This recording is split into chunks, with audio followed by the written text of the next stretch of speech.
We have started a little later, and therefore we will probably finish later. Let's have 10 minutes for questions and answers. If I may, Algirdas Andriukaitis, signatory. I have a comment regarding Mr. Sužiedėlis, Professor Sužiedėlis, and my question would be, Šarūnas Liekis, what to you personally and to Lithuania means to you the 16th of February 1918 and the 11th of March 1990? Well, I'm used to such rhetoric questions, and I would like to reply in a distinct manner. The explanation of the Constitutional Court in 2006 clearly defined what is the Lithuanian nation. A question regarding Mr. Sužiedėlis' presentation.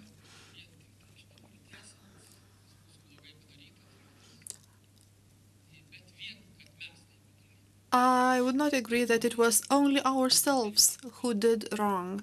For instance, regarding the Jewish community, there was Ushansky, a person with the name Ushansky, who was imprisoned on charges of Reinei killings, who after the war participated in arresting our partisan leader Ramanauskas Vanagas, and when Lithuania asked to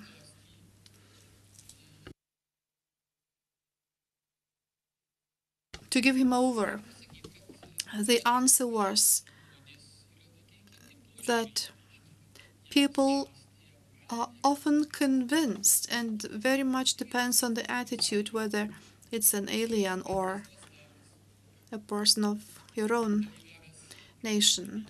Petras Raslanas, who participated in Reinei killings again, Lithuania asked for him to be given away and was refused. So this is how a certain opinion is formed in people's mind. Well, I'm not a citizen of the Israel state, and I can answer only for myself. I believe that a crime remains a crime, and that's it. The state of Lithuania hasn't passed an exam because Mr. Lileikis was sitting in Vilnius for a number of years without trial. So the situation is, who attacks who?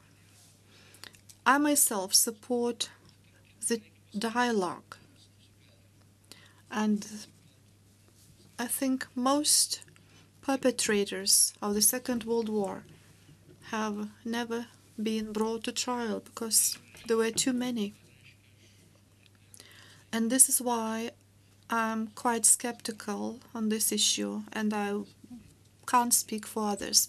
But my opinion is that every perpetrator has to be brought to trial, but certainly politicians have to act in line with the opinion of their country's citizens. I believe that to bring Ushansky to Lithuania will be quite difficult in political sense. So you will never have a situation that 100% of perpetrators are brought to justice. Of course, I understand the issue and the reaction very well.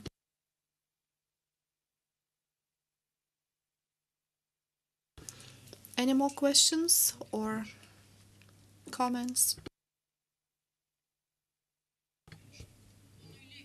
A question to Mr. Liekis. As far as I understand, you have a critical attitude towards Lithuania's Lithuanian development on the grounds of the Lithuanian language. What grounds would you suggest? Well, you are asking rhetoric questions. What I'm questioning is the current position, which I consider inadequate, because I believe that the Lithuanian language is quite safe as far as the alternatives are concerned. If we, let's say, look at the Irish national movement, you will see that the Irish nation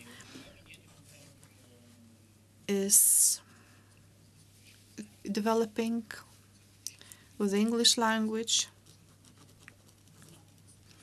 If we look at the European Union, we have 27 nations whose religion differs, whose language differs. There are different religious unions and religious alliances, if I may say so, in France. Among the signatories of 1918, we had Stanislavas Narutavičius.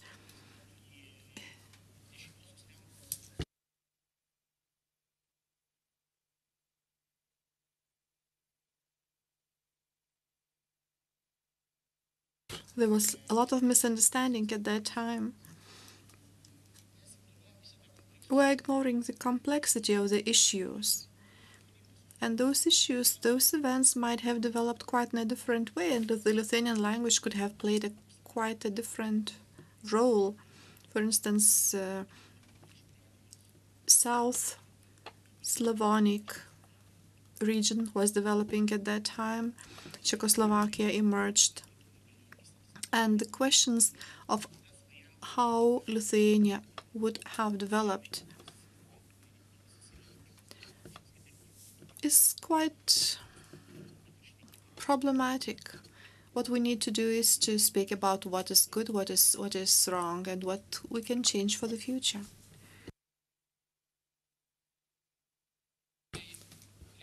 Mr. Liekis, the Lithuanian language is problematic. The Constitution of the Republic of Lithuania says that the Lithuanian language is the national language.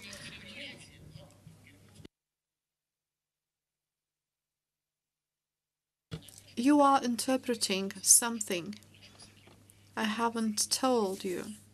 What I mentioned was that the choice of one national language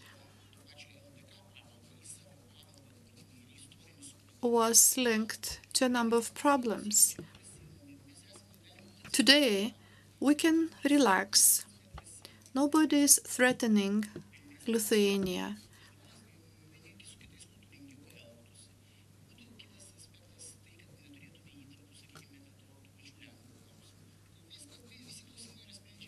All the issues can be resolved in a manner of a dialogue. So the Lithuanian language could have coexisted together with the Polish language or any other language, and this is what I showed you with the example of Ireland. If I may add, as a historian living abroad, the word Lithuanian, the concept of this, has been changing for a number of years.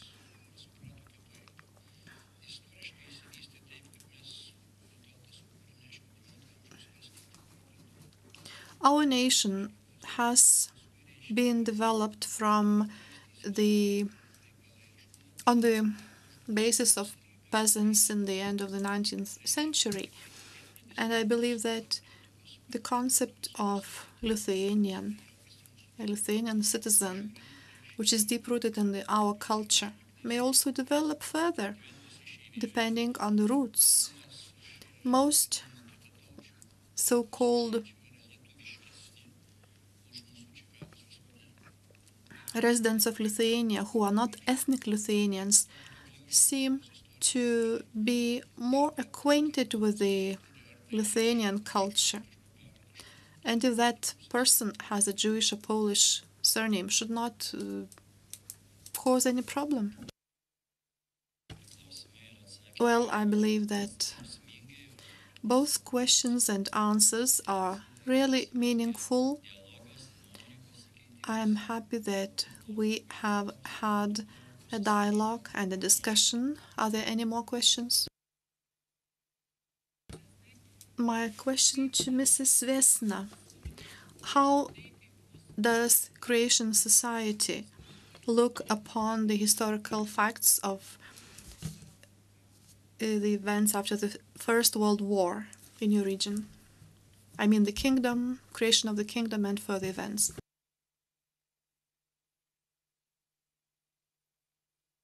We're asking from 1918 on. Okay. It is that Yugoslavia would be dominantly seen as mistake, but this is dominant opinion. Besides dominant opinion, there would be 130 other opinions. But I would say majority would see Yugoslavia as mistake from the start and would eventually look to creation of Republic of Croatia as only logical outcome. I have to say that there have been other possible outcomes.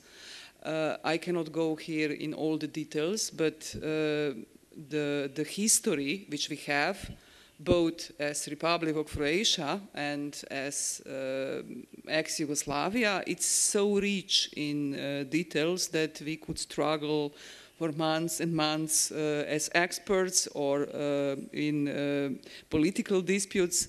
So is that I would say that what is now 20 years after the declaration of independence situation is that it's really mostly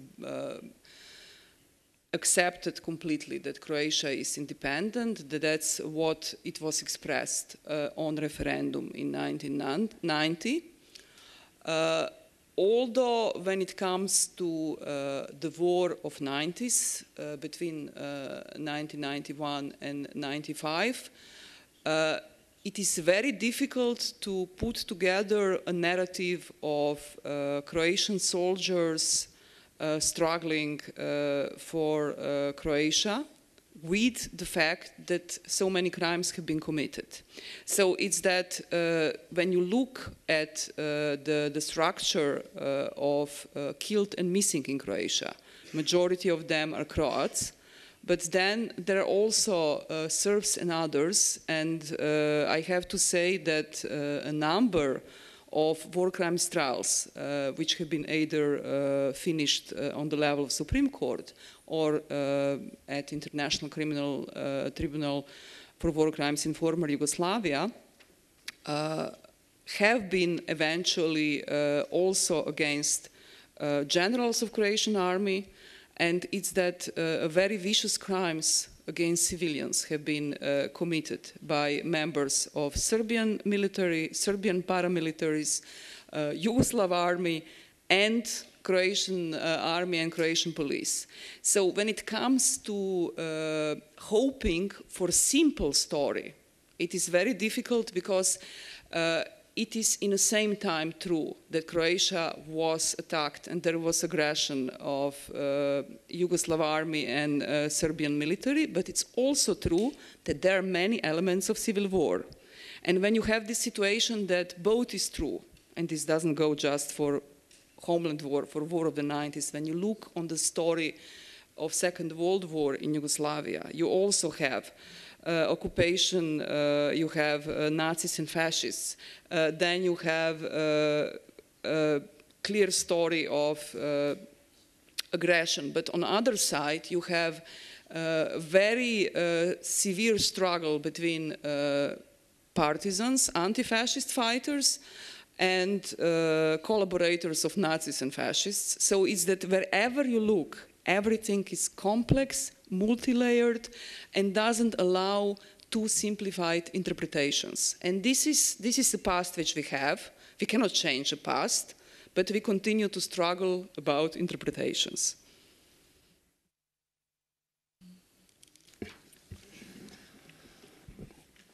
Jeigu nėra daugiau klausimų, tai tada galima sakyti, kad Just one sentence, please. If we speak about the mentality, nothing can be included in the mentality if we don't have it in your feelings. Thank you very much indeed. And now I believe that our program of the first day of the forum is completed. May I ask the participants, the organizers of this event, and I hope for a fruitful and interesting discussion tomorrow.